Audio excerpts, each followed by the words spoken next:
He's basically wearing Vortigern as ceremonial armor, as you can see. Actually, which is pretty cool. Here's where Vortigern has all of his men to hail him. So here's where you got all these. Now, Drillon Vortigern is actually one of the. Now, this movie got criticized by critics a lot. Honestly, I think critics trash this movie way unfair. I think critics judge this movie way overjudged. Now, a lot of critics complain. Now, the biggest complaint that critics had of this movie was a lot of people felt that this movie was trying to be like the next Lord of the Rings. But it was trying to be like almost like Lord of the Rings meets Snatched. That was actually what Guy Ritchie viewed it as. Basically, Guy Ritchie's attempt to make his own medieval fantasy, inspired in the vein of Lord of the Rings. To make his own epic fantasy in the vein of Lord of the Rings. A lot of people also criticized this movie because a lot of people felt the supporting characters didn't really do anything. Or just be kind of plot devices for Arthur around.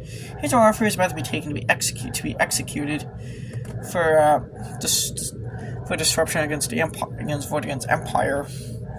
Here's where Vortigern tells everyone to halt.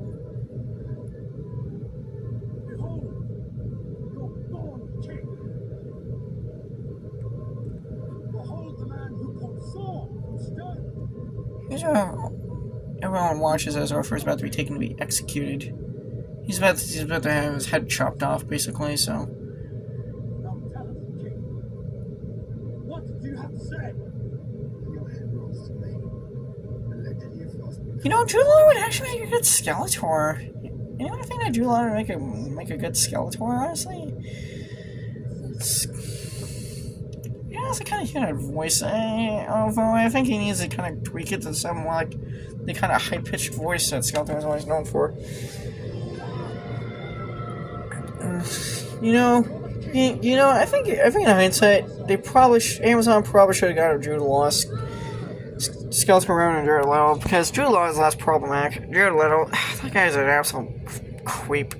Jesus, the guy's a creep. I mean, the guy's got problems with problematic written all over him.